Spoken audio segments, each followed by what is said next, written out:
Welcome to this edition of Platform. I am Muhammad Kudu Abubakar. Experts say public security issues are among the biggest challenges to Nigeria's efforts at consolidating democracy. They noted that the Nigerian police force is central to managing and responding to these myriad challenges of public security. While there appears to be a general consensus on the conditions or performances of the Nigeria Police Force, what appears generally absent are the views or voices of the police officers themselves. Nigeria's largest protests in generations to come, otherwise called NSAS, demanded for police and governance reforms. Others argued that it also exposed long-delayed initiatives to enhance professionalism and oversight of Nigeria's police force. The Buhari administration accepted the 5 key demands of the NSAS protesters, facilitated the establishment of the tribunals across the 36 states to investigate and prosecute police brutality and other human rights abuses. The federal government also kick-started a series of initiatives targeted at reforming the police force by fundamentally disbanding the Special Anti-Robbery Squad, SAS, and replacing it with a new squad to be known as SWAT. This edition of Platform examines police reform, implementation, and challenges, with the Minister of Police Affairs, Muhammad Maigari Dingyadi, had represented both in the federal constituency in the House of Representatives and then, of course, the Constituent Assembly. Alhaji Maigari Dingyadi attended Government College Sokoto for his secondary education. He was at the School of Basic Studies for a 2-year pre-degree course and gained admission into the Ahmadu Bello University, Zaria, and graduated in 1979 with a Bachelor of Science degree in Political Science. He was employed into the Sokoto State Civil Service as an admin officer in 1979 and rose to the position of Permanent Secretary in 1992. Alhaji Maigari Dingyadi was appointed Secretary to the Sokoto State Government in 1979, and he resigned his appointment as SSG in 2006 to contest for the governorship of Sokoto State on the platform of the Democratic People's Party, DPP. He remained in politics and was appointed Minister of Police Affairs in 2019 by President Muhammadu Buhari. Alhaji Muhammad Maigari Dingyadi, Minister of Police Affairs, welcome to Platform. Thank you very much for having me.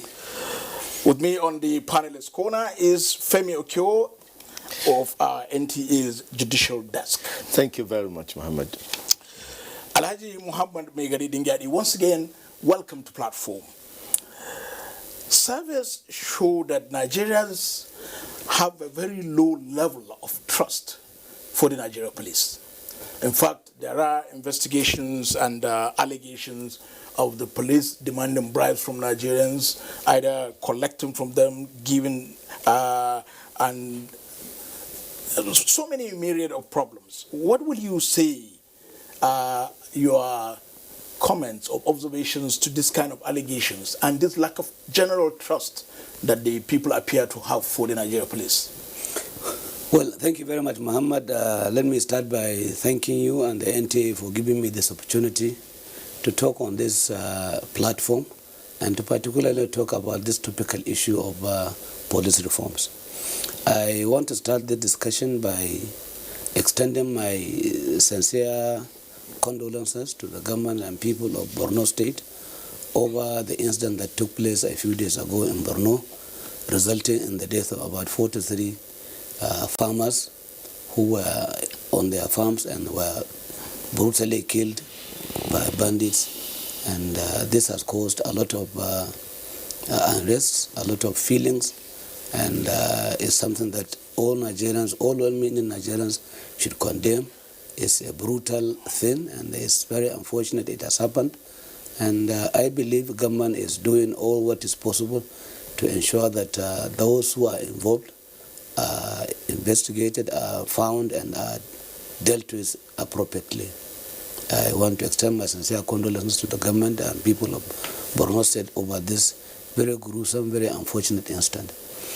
Coming back to your question, I want to say you are right. There is a lot of mistrust between the police and Nigerians.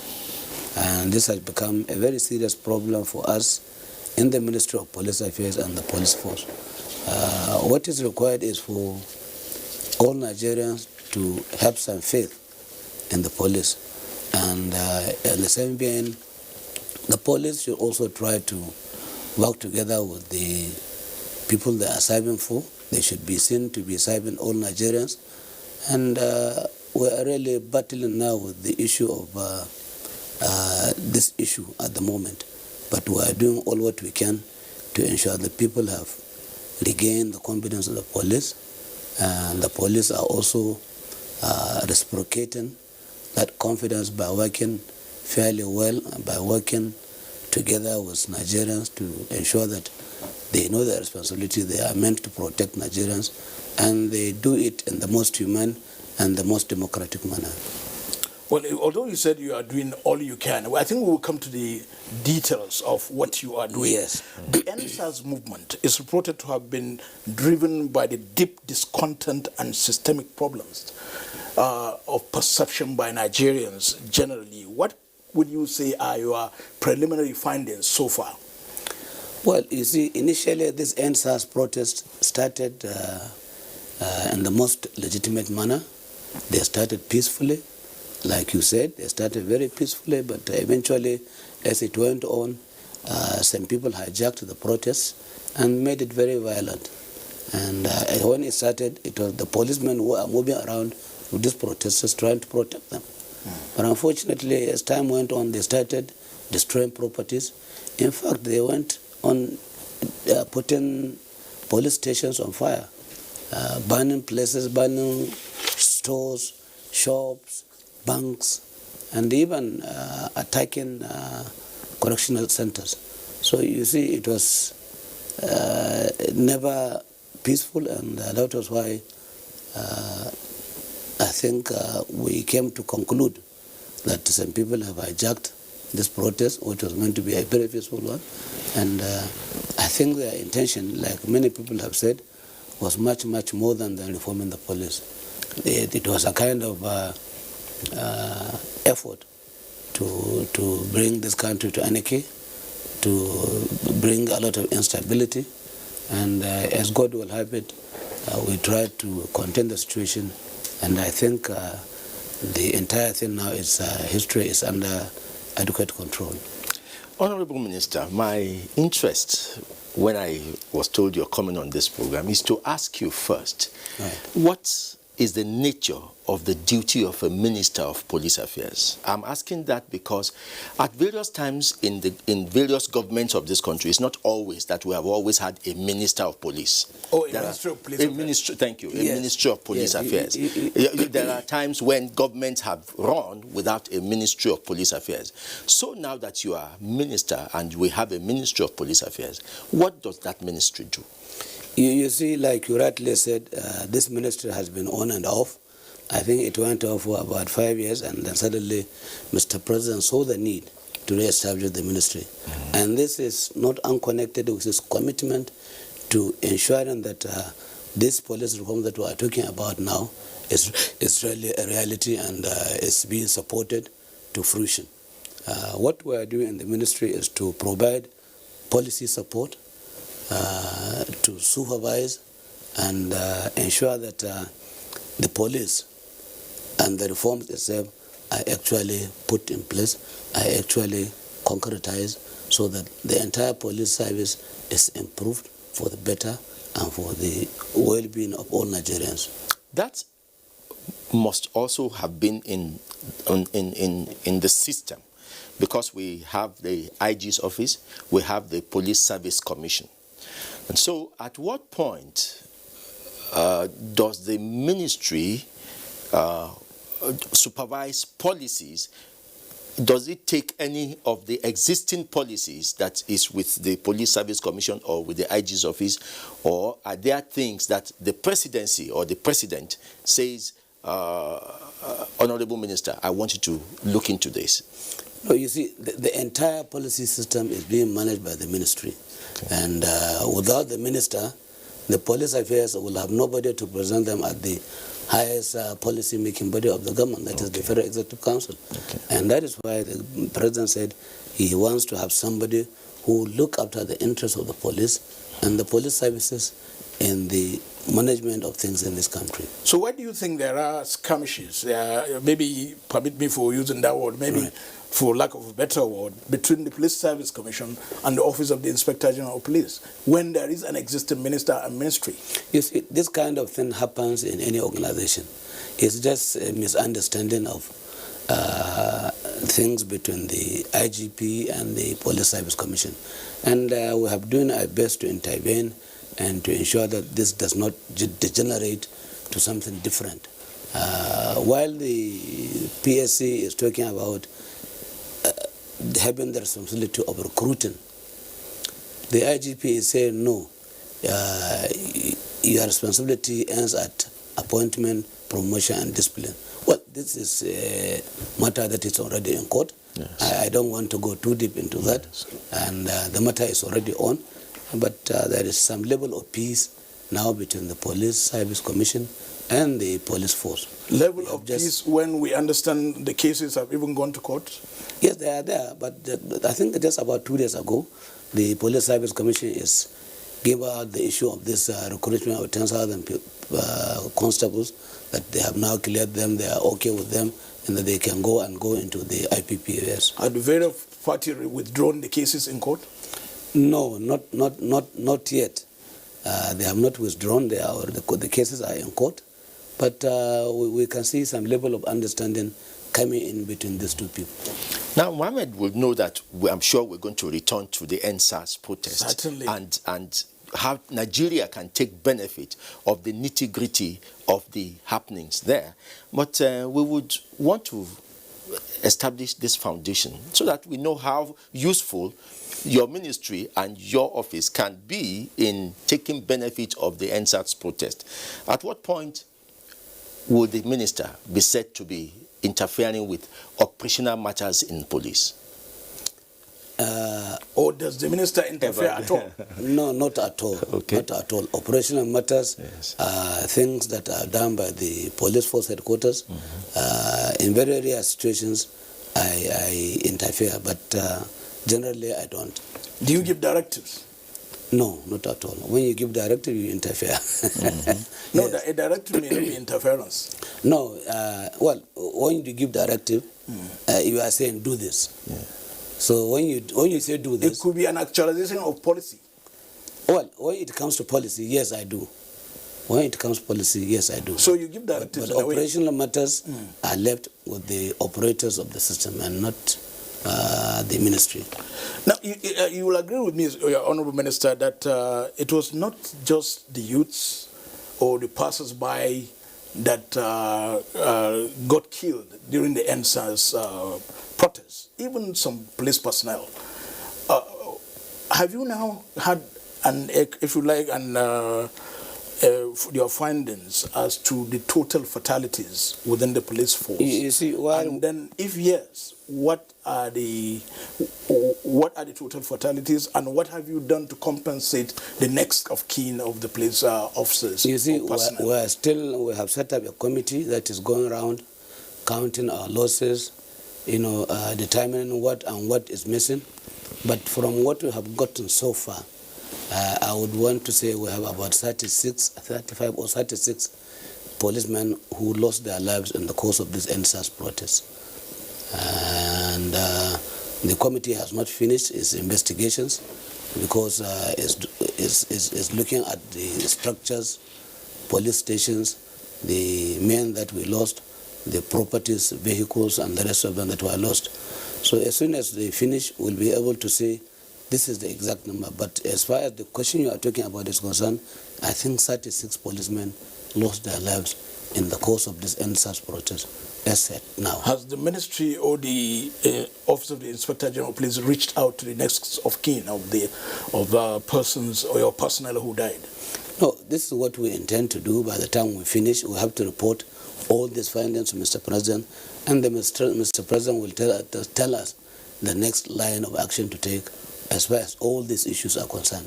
So we are compiling the report, And very soon this report will be ready for public consumption. The 2020 NSAS protest is not the first time a group of Nigerians have called for the termination of the special anti-robbery squad of the Nigerian police.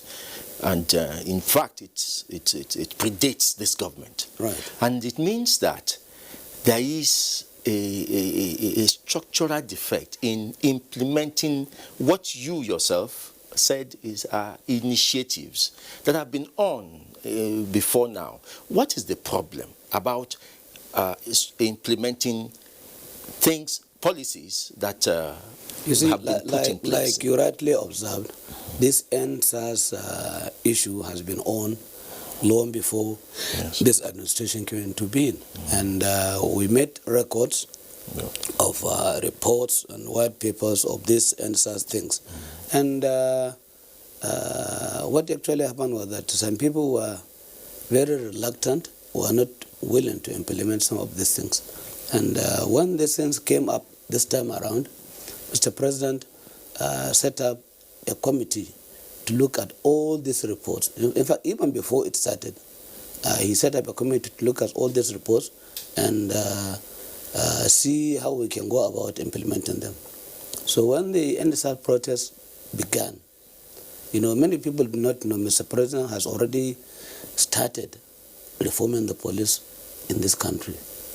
And so when he heard about what the demands were, he quickly accepted them and they gave the directive for the implementation, because these demands are in tandem with what the administration stands for.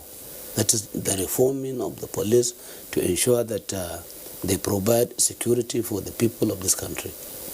Now, when you say, to use your words, many people did not know Mr. President had begun the implementation of the reform. Right. So, if many people did not know, it means the ministry or the office of the IGP was not forthcoming in telling Nigerians what was really going on. This is a platform now.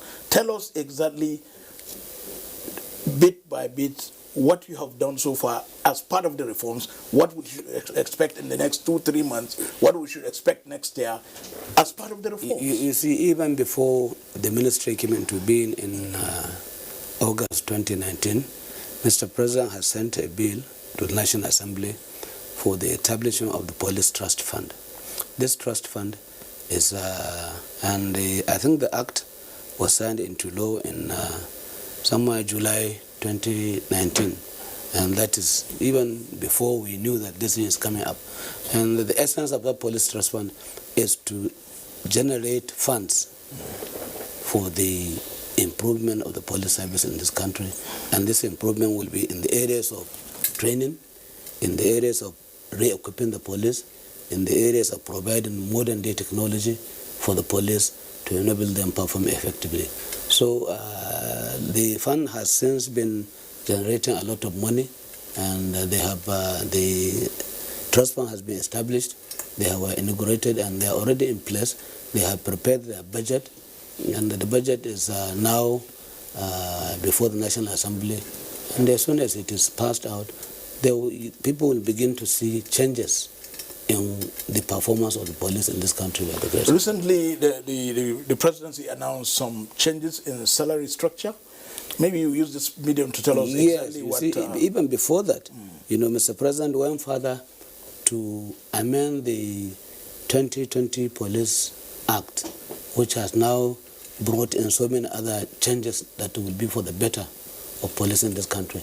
Like he has given the Inspector General of Police and the police force a wide range of powers that will enable them restructure, review, and effectively administer the police force. This 2020 Act also brought in this issue of community policing in this country that will enable villages, communities, select people of their choice, people whom they have confidence in, to be trained and to assist the police in those communities in managing security in their various communities. So these are some of the innovations that were coming up, the President has come up with, and we believe and we are confident that by the time these things are on board, there will be a lot of improvement, positive improvement for the services of police in this country. There are people who believe that a lot of the problem of the police are institutional, and it takes a true engineering of the system to change. For instance, IGs come in and say there should be no checkpoints, but nothing changes. How does that kind of thing happen in an institution like that, in an institution that is disciplined and structured, that is supposed to listen to instructions? You see, the entire reform itself can only be successful with a kind of institutional, structural institutional reform. What we are talking about is that we need a situation where we decentralize the force itself, so that you will have a situation where the Commissioner of Police, the AIG, will have his own budget, will have his own accounts, so that they can be able to run their offices without having to depend on what they get from the force headquarters. These are some of the things that we are looking at, so that to make them more effective. And you see, some of these issues we are talking about, issue of roadblocks, it all depends on situations on the ground. Sometimes you will say no roadblocks, and suddenly you come into a situation that will necessitate the use of roadblocks, and then you have to allow the roadblocks to continue. So this is the situation. Okay. Yes. Since you are... Sorry, please. When you talk about decentralization, there are people who would listen to that and say decentralization also includes this talk about state police. But your definition of decentralization, how does it hold? No, when I say centralization, I'm not talking about state police. Okay. I'm talking about decentralizing the structure that we have at the moment, so that more functions devolve downwards. In such a way that the AIG in the zone will have his own budget, the CP at the state command will also be able to have some control of his funding. And at the federal level also, we will have some devolution in such a way that all the DIGs will have proper functions to perform. Of course, they do have functions now, but we want them to be performing specific functions that will offload some of the heavy loads that the IG is currently performing. In your explanation earlier, you said community policing is part of the ongoing reforms of the police force. Very well. What is the distinction between community policing and state police? Oh, they are completely different things. Community policing is a federal setup, is a federal initiative set up by Mr. President to bring security closer to the communities, to allow communities to own their own security. And what we are doing here is that in all communities, we are selecting people who are trustworthy, people who have good character and good conduct, to go for a training program, police training program. And so far, I think we have trained over about 10,000 constabularies from 13 training colleges that we have across the country. And I think the second batch is also in progress now.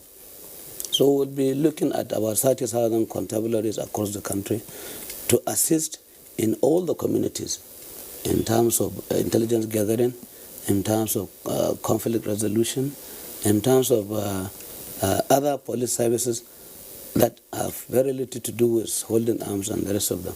So these are people who are already familiar with this terrain, people who belong to these communities, people who know everybody in the community.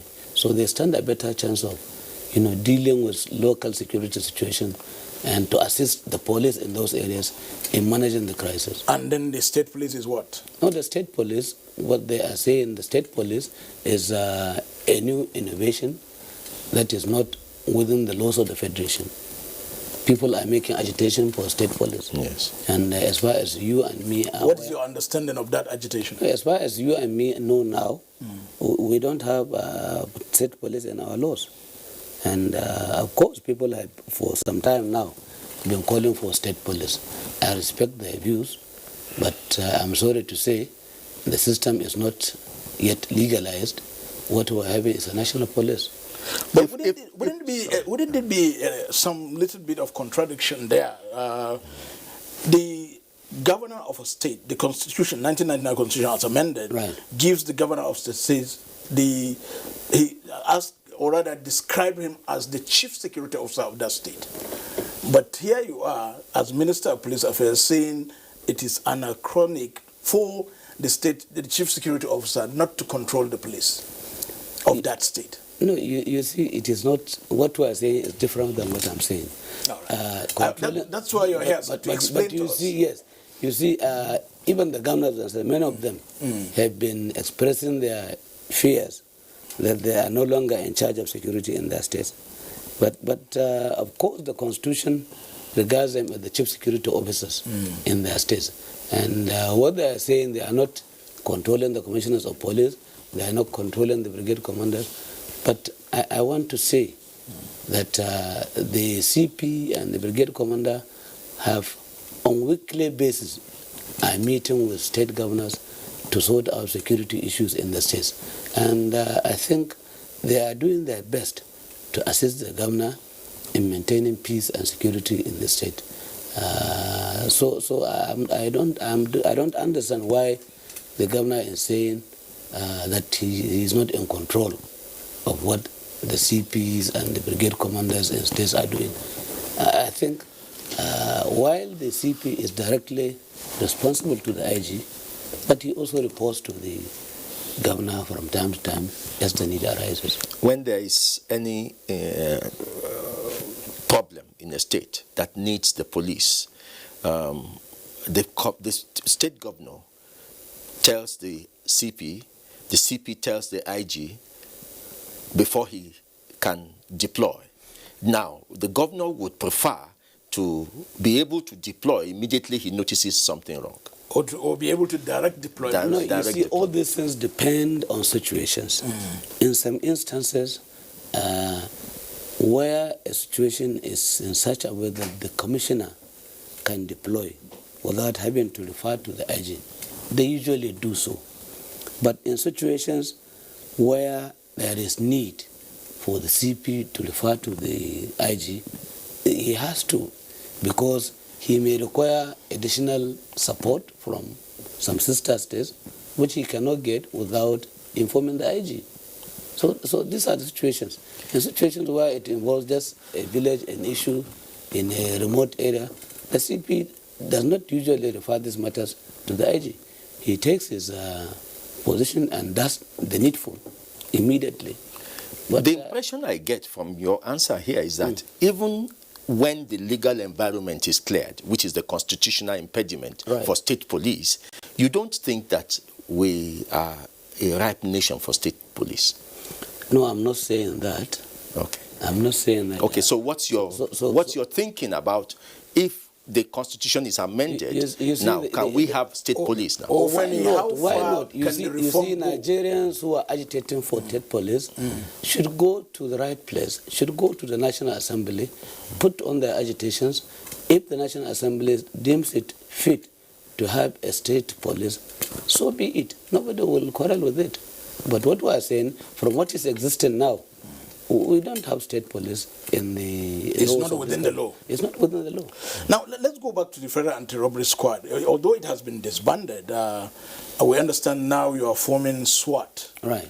But it would be good to go back to what really brought about the perception of the public, particularly the Nigerian youths, that led to the NSAS protest, was because of the level of brutality and lack of discipline and whatever of the Federal Anti-Robbery Squad.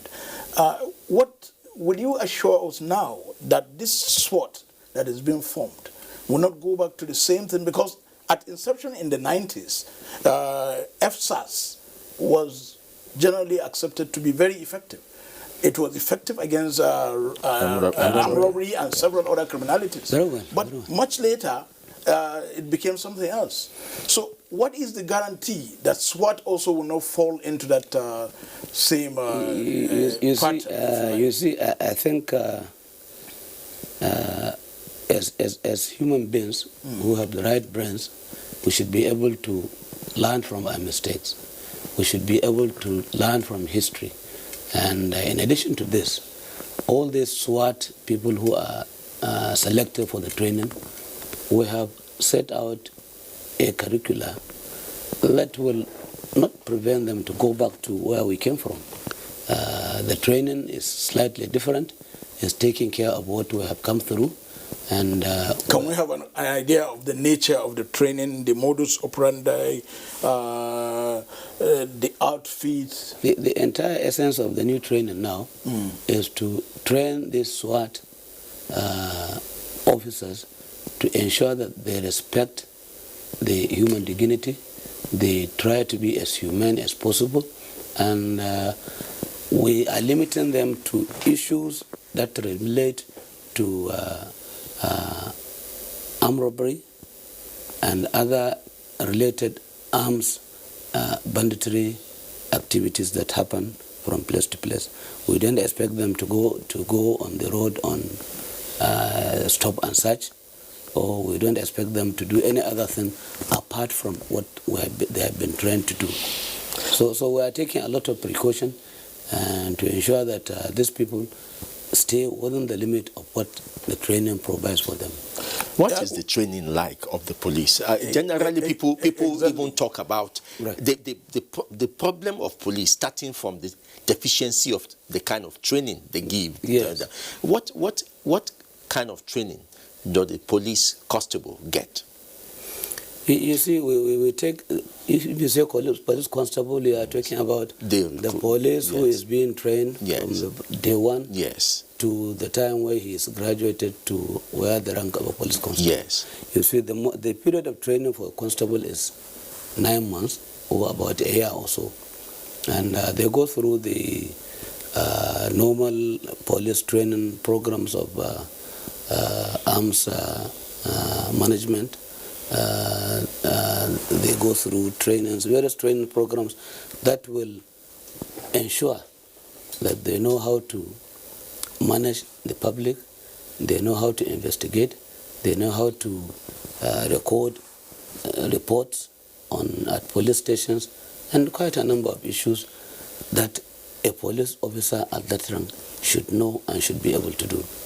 I cannot give you the subjects that they do for now, but at that level, the police constable should be able to manage a situation that is found at the police station. He should be able to take a report of the investigation. But I'm sure the minister is well aware of the kind of environment under which these people are trained, because television stations have moved into some of these police colleges and have shown how demeaning and the squalor that they live in. What is being done about that? Where are you talking about? Police colleges? Yes, police colleges. Well, even the police barracks. Yes. If you say the police barracks, yes, I will agree with you. But when you say the police training colleges, yes, I think we are keeping the training colleges as good, as excellent, as neat as possible. So what are you doing to the police barracks? No, the police barracks, we are coming to that. This police trust fund is all meant for that. The money we are getting is meant to rehabilitate, renovate and recondition these police barracks and the police stations. Honorable Minister, you have to be out. We'll still come back to the Federal Anti-Robbery Squad. Right.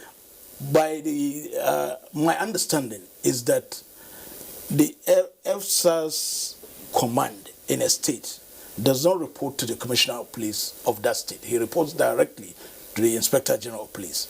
And a lot of people argue that that was the beginning of indiscipline and high-handedness of that squad before it was disbanded. So what guarantee do we have now that SWAT that is now being formed will also fall into that kind of level of indiscipline? That is the nature of most of these police units. Most of them, they are appointed by the IG to undertake particular issues.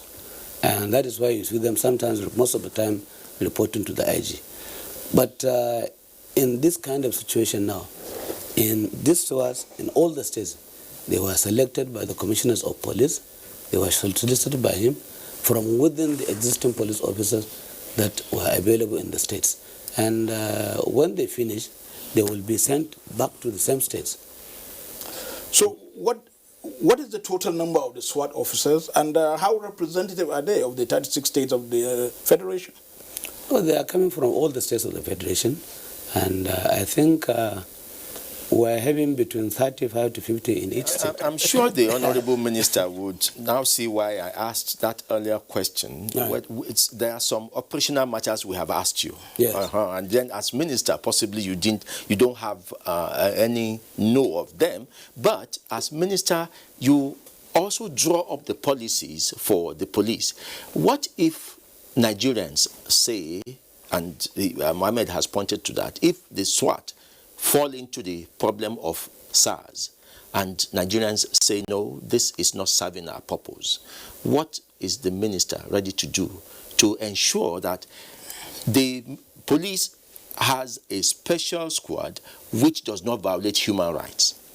You see, that's why I said these people are trained to ensure that they respect these human rights rules and they respect human dignity. And to go to your question, what we are doing is for all Nigerians, and we're at all times ready to go with the wishes and desires of Nigerians. If there is any need for any review, any reform to these units, why not? We can do so, at least to satisfy the yearnings and the aspirations of Nigerians. Again, Honorable Minister, let's go back to the reforms. Yeah. How is the reform going to address the underlying challenges of the Nigeria Police Force? For example, under-trained personnel, lack of funding, inadequate equipment, weak supervision and accountability. Let's take them one by one. Okay. Under-trained personnel. How is this reform going to address that? You see, like I said earlier on, the essence of the Police Trust Fund is to make money available to train and retrain police. And we are going to make sure that we give this special attention to ensure that police across the country are properly trained and in the right places to ensure that it adds value to what they are doing. Then lack of funding? Well, the trust fund is there to take the care of that, to address that. I must say what we have now is enough to take us somewhere. The trust fund will take care of issue of maintenance of the police vehicles, for example. Very well. Not even maintenance, fueling. even purchase of vehicles. At the moment, we have planned to purchase about 300 vehicles for the police in this country. Now but that may not be adequately enough, but we'll continue to do so. And before you know, I think these things will be fairly adequate. What of the issue of weak supervision and accountability?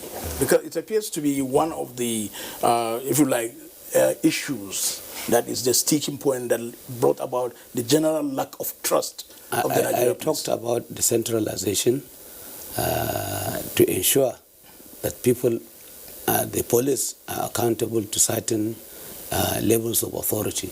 And that will improve the level of supervision and accountability that you are talking about. And we are aware of this, and we'll give it special attention to ensure that police are properly supervised, because without supervision, you can never know what is happening there down the road. So it is of paramount importance to ensure that we intensify training to ensure that what we have taught them in the schools and what we have asked them to be doing to show some decorum, to show to be fair and just to all Nigerians is actually taking place on the field. Can you give us a picture of how the trust fund is to generate its funding and how it's to dispense? How independent is it to run its affairs? It's a parastatal, independent of the ministry, independent of police force, and is generating its funds from deductions from the Federation account. 0.5% of the Federation account is deducted for use of the trust fund on monthly basis. Yes, and they also take donations, grants from whoever is willing to support the police. Okay. Now, so it means before now we have had state governments donating vehicles, big companies, multinationals, right, donating equipment and all that. Right. All these must pass through the trust fund now. Will now pass through the trust fund, yes. Okay. But states that are willing to do so, they can also give the vehicles and whatever support they want to the state commands that they are working with. But will there be accountability if they do that direct? Wouldn't it be more accountable if they have been doing it directly, but whoever wants to do it through the trust fund is free to do so. But I believe everybody would want to donate vehicles to his state command that is working for the peace and progress of that state. Yes. You don't want to take your own thing to the general pool because you don't know who and who will contribute. So if you have anything to do, you can give it to your state command like they have been doing. We must use the opportunity to thank the state governors for the support that they have been extending to police across the country. Honorable Minister, with a country of almost 200 million, Nigeria is said to be the ratio of the police to the citizen is said to be drastically, or rather grossly inadequate. What are you doing to bring about parity, if you like, at least to the United Nations standard? You see, this many people have not understood it and will hardly appreciate what we are doing. Because with the population of 200 million in this country, we only have about 350,000 policemen manning the entire people in this country. Well, that will be a ratio of about 1 to over 500 persons. One policeman to over 500 people, which is very inadequate and is not within the international standard.